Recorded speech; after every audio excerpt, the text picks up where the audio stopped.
you know what Shirley Temple's mother used to say to her? No. Before every take. Before every take, this is God's truth, Michael. She used to say, "Sparkle, Shirley." Well, I don't think I'm going to sparkle tonight, Michael. But I have my stick, and if you try one of those in-depth interviews, you ought to know that I'm armed. That was Orson Welles laying down the law. He liked interviewers to know their place. When we first met, he looked in despair at the sheet of paper I held in my hand. "What's that?" he said. "My questions," I said. "Throw them away, and we'll talk instead. Much better," he said. And it was. Who was I to argue with a man who at 26 made and starred in Citizen Kane, a film constantly voted the best movie ever made, and who followed that landmark with The Magnificent Ambersons, The Lady from Shanghai, and A Touch of Evil to consolidate his reputation as one of the giants of cinema. Here's a reminder of the film which for many remains his greatest achievement.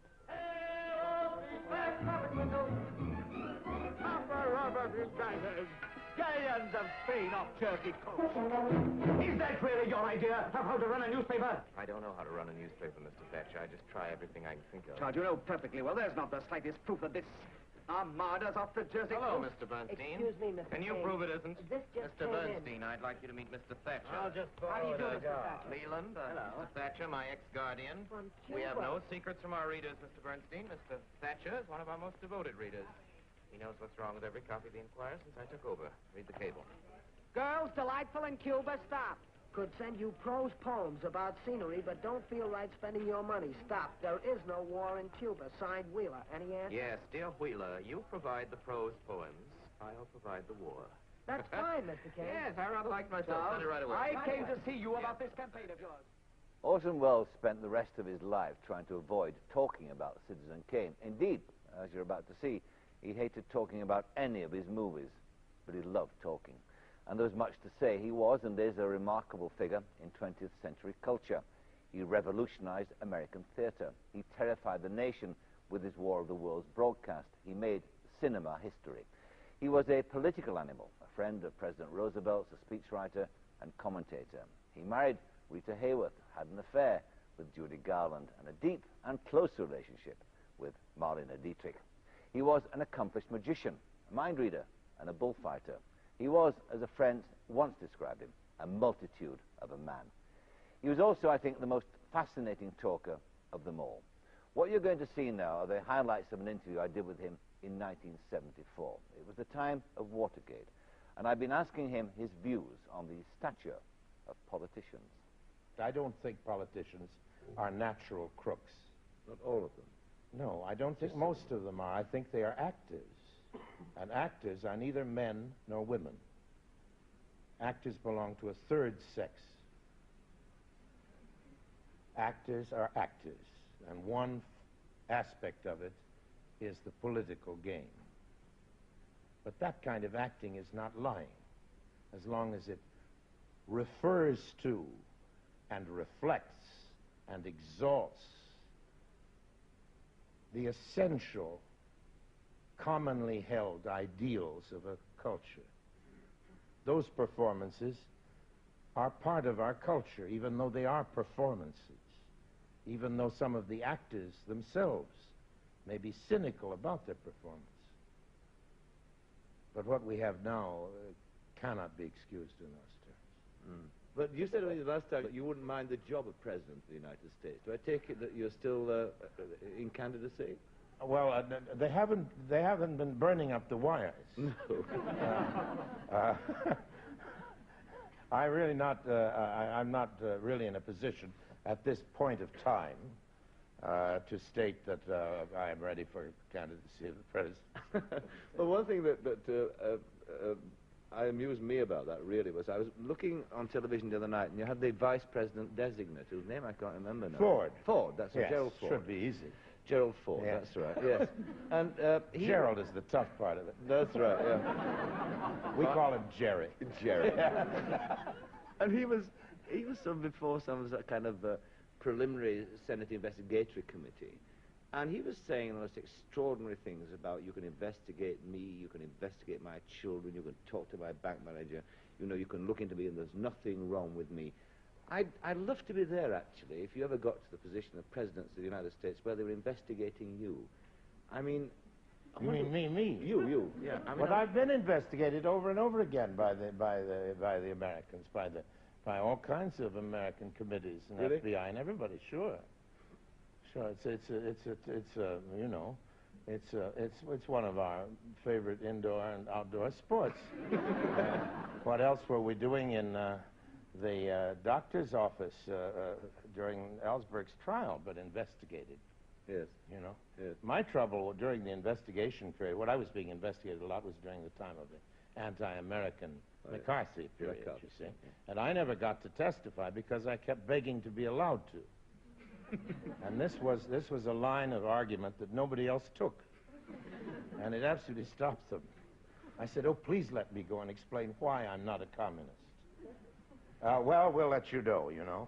Then one of them earlier in the day, there was one congressional committee which was run by a fellow called Dyes, who ended up in jail for one of those minor crimes that seem to tempt our people in elective office.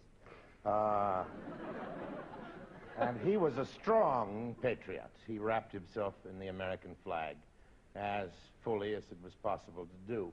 And he had an Un-American, or whatever it was called, Affairs Committee, long before McCarthy started. And he sent a few louts over to see me in my office in Hollywood. And they were particularly uneducated and dumb, and they fell into a marvelous trap. Because they said to me, are you a card-carrying communist? Of course, I've never been even faintly pro-communist, but I am on the progressive side, as I imagine you've guessed. But I said, will you define what a communist is? And this is when they fell in the trap. They said, what do you mean? I said, well, just, I want to answer your question honestly. How can I answer your question if you don't tell me what you mean? Well, what's communist? Yeah. Well, I guess it's where whatever you make goes to the government. I said, well, I'm 86% communist. The rest is capitalist. That's the income tax that one pays to America. Did you, have you ever been bugged? Oh, yes, but that was by Harry Cohen. That was by the head of a movie studio in my office. And he had me bugged in such an obvious way that I used to come in. I had a radio program every week in those days. And I used to come into my office in the morning. I'd say, good morning, everyone. This is Orson Welles' office, welcoming you to another day of fun and laughter and so on. And then when the day would end, it says, is Orson Welles signing off? We'd play a little music and so on. And treated it like a radio show. And Harry Cohen got rather angry about that because he thought the buggee ought to take it seriously. Yeah, yeah. Buggee. Yes. When I was when I ran the federal theaters in the days of the WPA, we were all bugged, of course, and our phones were in those days. It's hard to imagine anything more primitive than Watergate or the disappearing tapes that we're faced with today, but it was so primitive then that you could hear buzzing and screeching on the phone when they were listening. And as a result of one of those operations, I put on Christopher Marlowe's Dr. Faustus, and a congressman got up on the floor and said it is a known fact that Orson Welles is producing and acting in a play by the notorious communist Christopher Marlowe. You know, and that was, but it took a lot of electronic work to get that information. Yeah. The reason that you've worked and lived for such a long time in Europe... Not to avoid McCarthy. No. It's been because the work's been there. Yes, sort of really. Yes, really, because the work's been in Europe. And because I like living on this side of the Atlantic very much, but I like living in America, too. I'm not a refugee, either politically or emotionally from my country. No. And I'm neither very hot about nationalistically inclined, because I hate that in anybody. I do truly believe that patriotism is the last refuge of the scoundrel. Yes. And I don't feel that way, but I'm very happy in America, But it happens that America is not as happy with me as I am with it. You know? Yeah. Why do you, in fact, live in Spain at present? I don't live in Spain. I'm shooting a picture there. Oh, I see. Yeah, but you spend a lot of time there, don't you? Not as much now as I did before. I was there, again, because, like the fruit pickers, I go where the work is, you know. No, I don't live in Spain at all. I don't have an establishment there. No. But, I mean... Yes, I like Spain because I'm old-fashioned, and it's an old-fashioned country. But I hadn't been in Spain when I talked to you for a long time. And I've been there now. And in the last 6 months, it's joined the glory of the present world to such an extent that you don't know whether you're in Los Angeles or not in half the streets of Madrid. Really? And a great deal of the grace and pleasure of life, at least in the big cities, is gone. Yes. Are you, in fact, also still interested? I know it was a passion of yours in previous years in bullfighting. Yes, but I'm less. I'm interested in what I remember. You don't? I don't like it much anymore. Why is that? Well, two things. First of all, bullfighting, as somebody once said very well, is indefensible and irresistible. And it is irresistible when everything is as it ought to be, both with the beast, the sacrificial beast, and with the brave man who meets that brave animal for a ritualistic encounter. I'm not going to go into all that mystique, which has been pretty worn out by now. The fact is that it has become an industry which depends on its existence with the tourist trade. So it's become folkloric. And I hate anything which is folkloric, you know. But I haven't turned against bullfighting because it needs a lot of Japanese in the front row to keep going, and it does. But I've turned against it for very much the same reason that my father, who was a great hunter, suddenly stopped hunting. He said, "I've killed enough animals, and I'm ashamed of myself." And I was a bad torerito, you know, for a while myself, and I've seen too many hundreds of bullfights, thousands of them, I suppose, and wasted a lot of my life now that I look back on it. And although it's been a great education to me in human terms and in many other ways, I begin to think that I've seen enough of those animals die. Was it a waste? It's odd you should say that when you look back. I would have thought it was a very exciting... It was all of that, but wasn't I living second-hand through the lives of those toreros who were my friends? Yes. Wasn't I living and dying second-hand? Wasn't there something finally voyeuristic about it? I suspect my afición.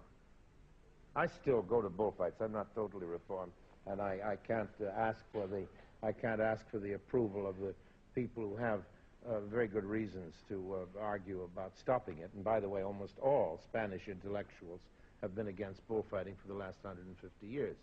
There are very few. Lorca is one of the few Spanish intellectuals who ever approved of bullfighting. No, waste, you ask me. Waste because I wasn't doing anything. Yes. My little short period of doing it was just for the fun of it. As a kid, I didn't think I was going to grow up to be the Belmonte of my generation, and the rest of my life that I spent among bull breeders and bullfighters was enormous fun.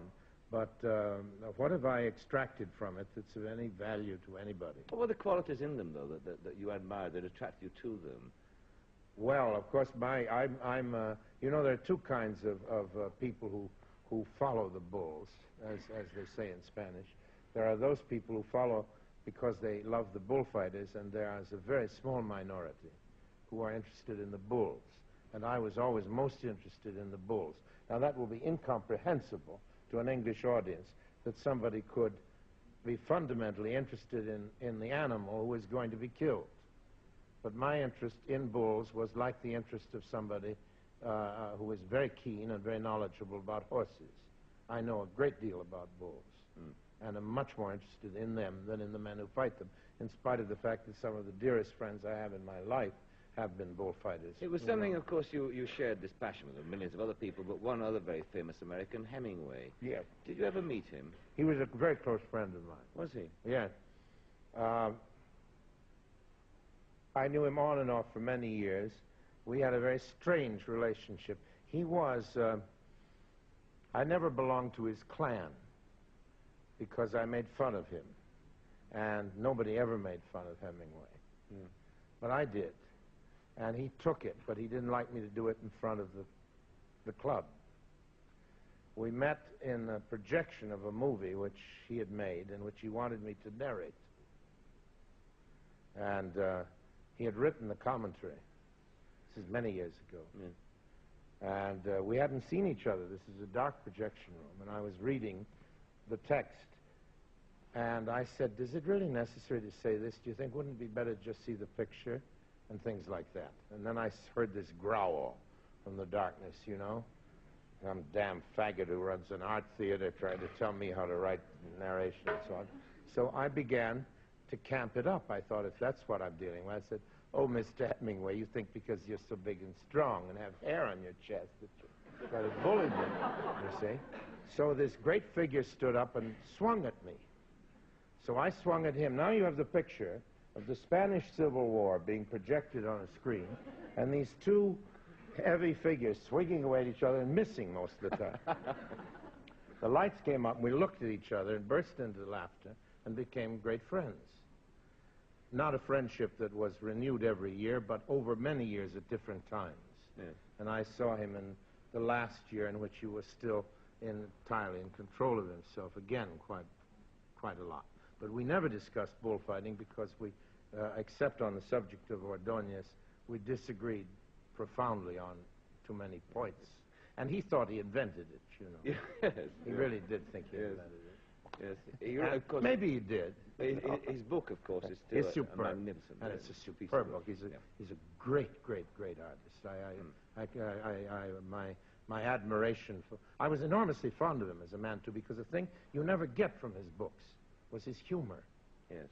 There's hardly a word of humor in a Hemingway book because he's so tense and solemn and dedicated to what is true and good and all that. Mm. But when he relaxed, he was riotously funny. Mm. And that was the level that I loved about him. And I enjoyed being with him. I used to go out and keep him company when he went duck shooting in Venice in the autumns. I have many strange memories of him like that. Yeah. And I was enormously fond of him. But as an artist, I think that it's really... there are very few important writers, with the exception of Novikov, who have not been influenced to some degree by him. I think it's impossible to write the same as we did before he wrote. And yet, do you not sense now that he's become, over the past 10 years, an old-fashioned sort of figure? He's come back again, I think. Yeah. My hunch is, I don't know in England, of course, because these things vary in different countries. In America, he was in total eclipse for the last 10 years, but the sun is rising again, critically for him, a little bit. He's been dead long enough. I think it's mainly true, isn't it, that writers do go into total eclipse right after their death. Yes. I wonder why that is, but it seems to be true. He was ultimately, of course, a tragic figure, wasn't he? I mean, in that his end was complete counterpoint to all that he'd stood for and written about. He was sick, but he did talk about suicide. You know, his father killed himself with a gun in the same way, and he talked to me about it several times. Really? In a sort of obsessive way. Yes. But he was a sick man. He wasn't merely he was not well mentally. You know? Yes. He's not to be judged as himself. In other words, the Hemingway we are talking about did not choose his death. Yes. He might have, but he wasn't that man. Yeah. Do you have any heroes? Oh, yes. Who you do? Many. Really? Yes, many. Who are they? I suppose the great, well, there are the, you know, in England, the Churchill is, you know, I know he's a little out of fashion with a lot of young people, you know, who send him up a lot, and I'm abject hero, worshiper of Winston's. And I think the greatest man I ever met was George Marshall. Really? everything that I Greatest would human being. like to be myself or like everybody to be. He was just... Yes. One night, we were at a big dinner, a banquet. All the brass. The war was still on. I was the only civilian who was going to sit on the dais, as we call it in America.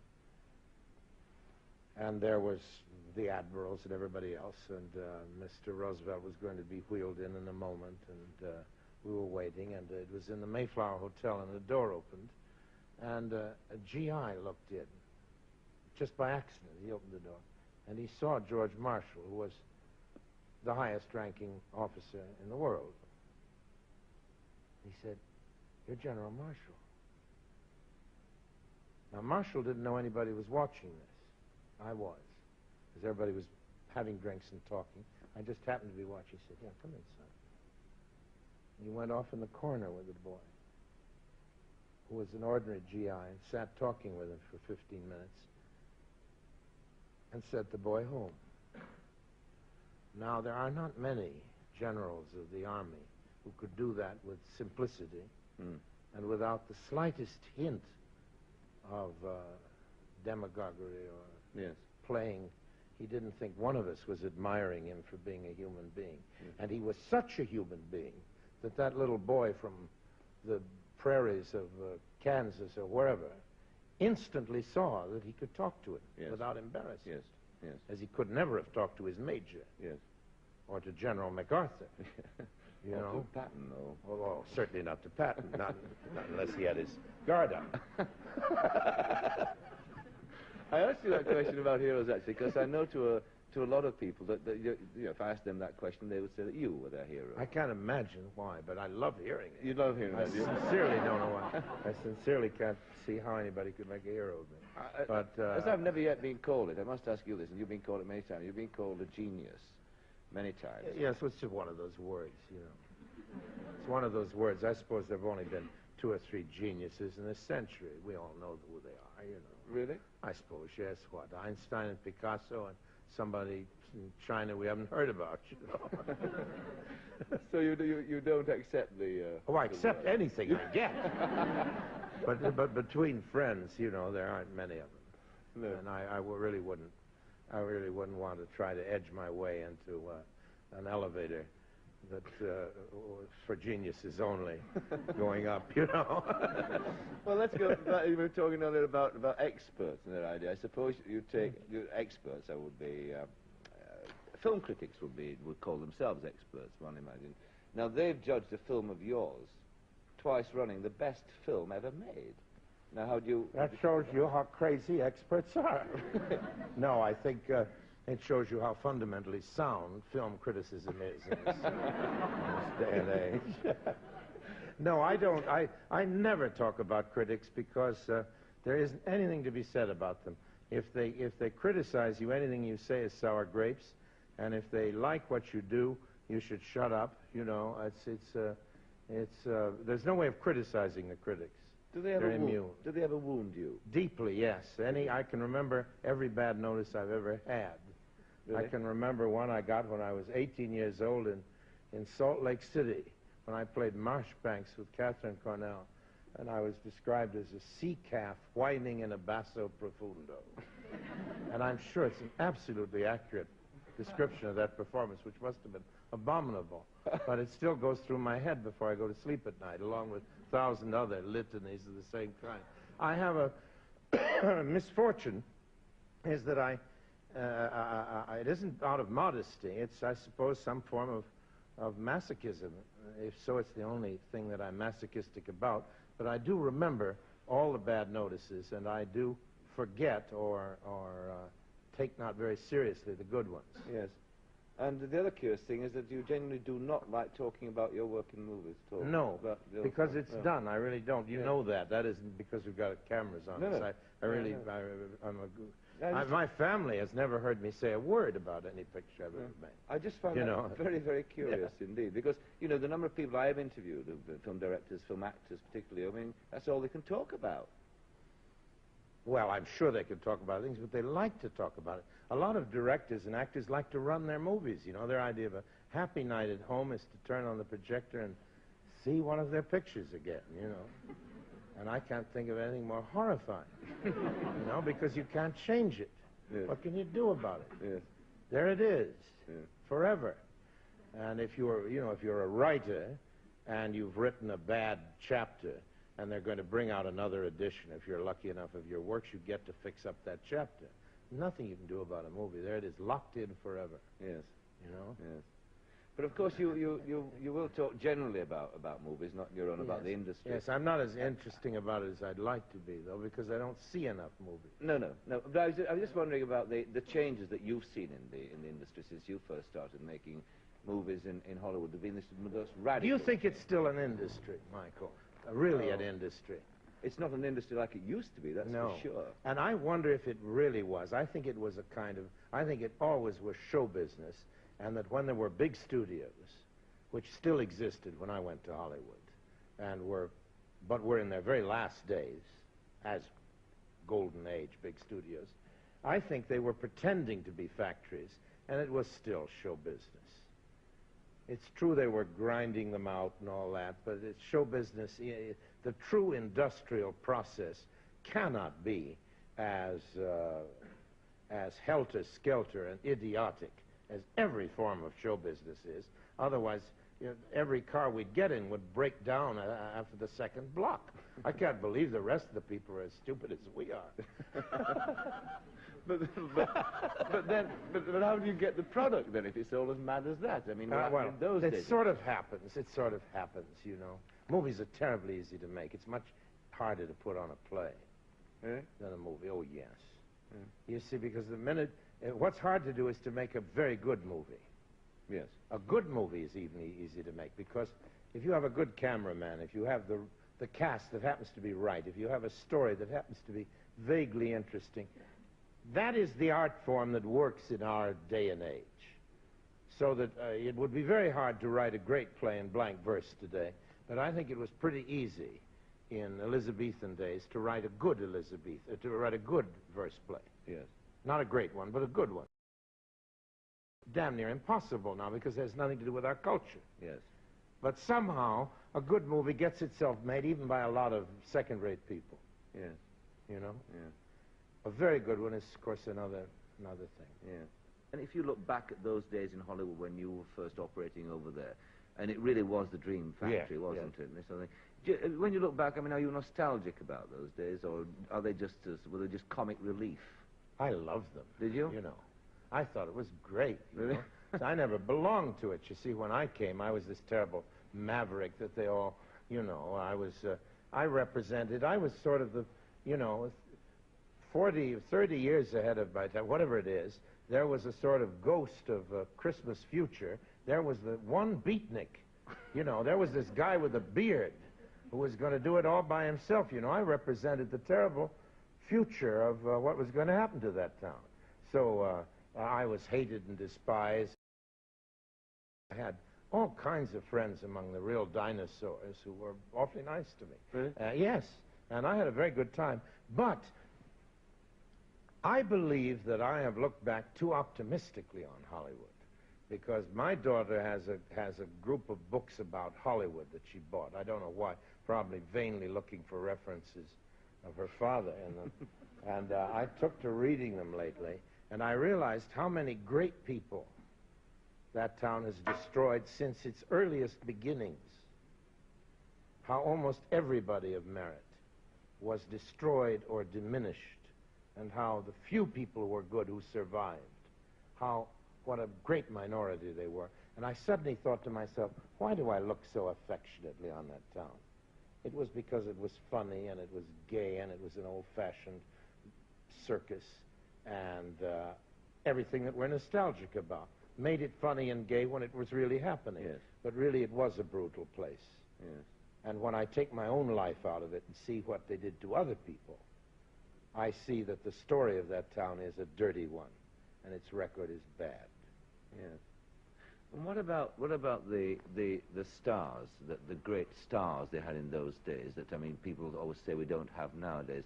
Well, We don't, that's No. true, because they're not processed in the way that they used to. I don't think that they don't exist. They don't exist? They don't exist. Well, why is that? Why should Because that they be? exist, they're singers. In the old days, the greatest thing in the world to be was a movie star. Yes. Today, the greatest thing in the world is to be a pop singer. There will never be a great star unless the greatest thing in the world to be is that kind of star. I see. At the end of the last century and before the First World War, the greatest thing in the world.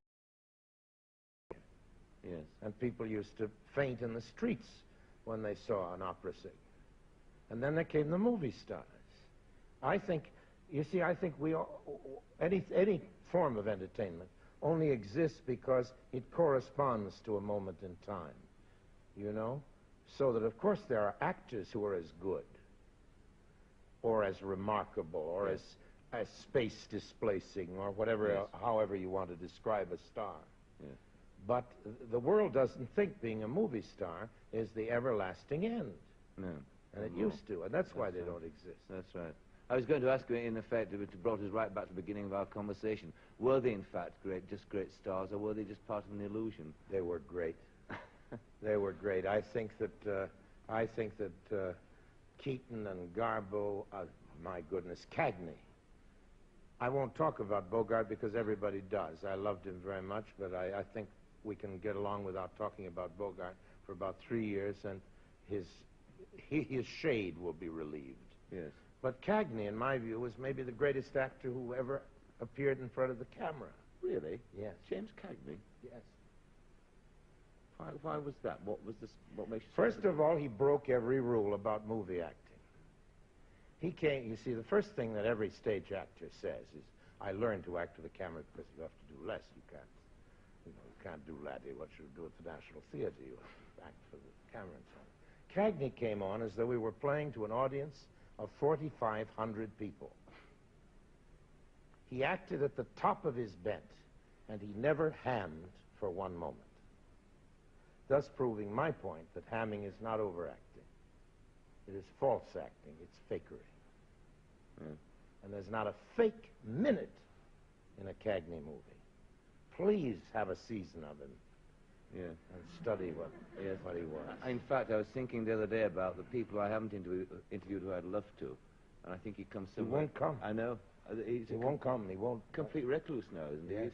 Well, no, but he won't come in front of a camera. No. He goes out and does his thing, and he goes to Hollywood for 6 months every year.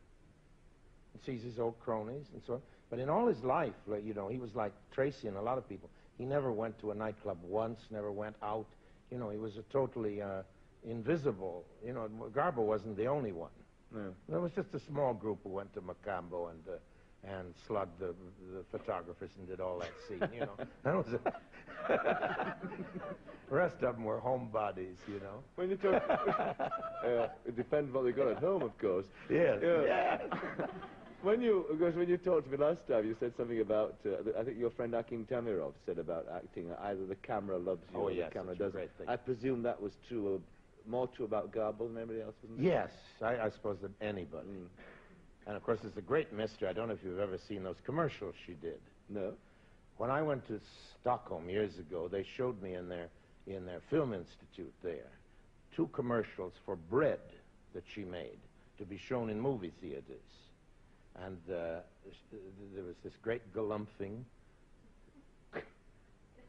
Swedish cow having a picnic. There was nothing to show you that you were looking at the most divine creature who would ever be on the screen. And 2 years later, she was Greta Garbo. Now, I have no explanation whatsoever for that. Surgery. No, just...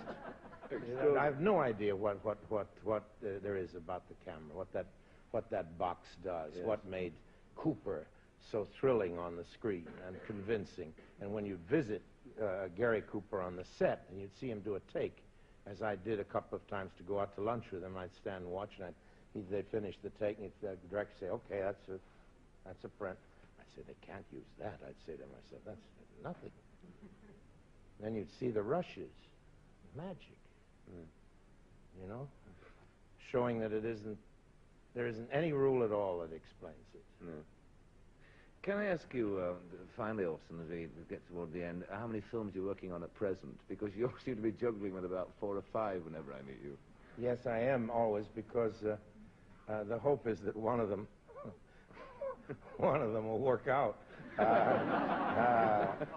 We're finishing a picture now, or will be. I'll be going into final photography with it very shortly, which is called The Other Side of the Wind, which is about a lot of which has been filmed, most of which, and is about the last day in the life of an old movie director. Oh, yes. An older movie director than I am. Okay. Everybody will think it's autobiographical, but it's not.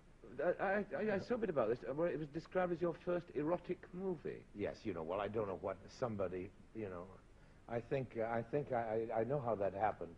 There was a press conference in behalf of some project of mine, and it was clear that there wasn't any copy being given to a group of hard-working journalists. And having been a journalist myself, I thought I'd invent something.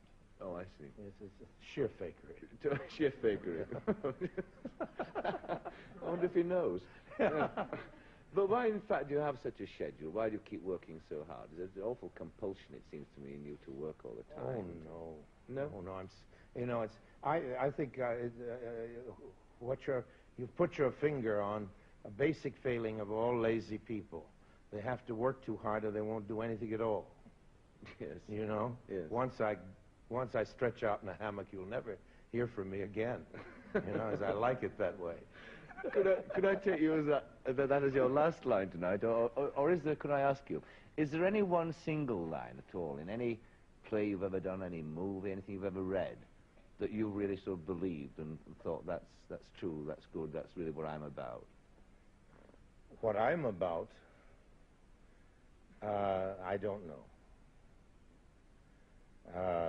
Plato told us that we should know ourselves, and the object of every artist, good, bad, or indifferent, is a lifelong inquiry into that subject, and his work is testimony to that effort, that I'm in no position to sum myself up, and I would be appalled if the truth could be offered to me at this moment. You carry on inquiring? Yes. Orson Welles, thank you very much indeed. Thank you.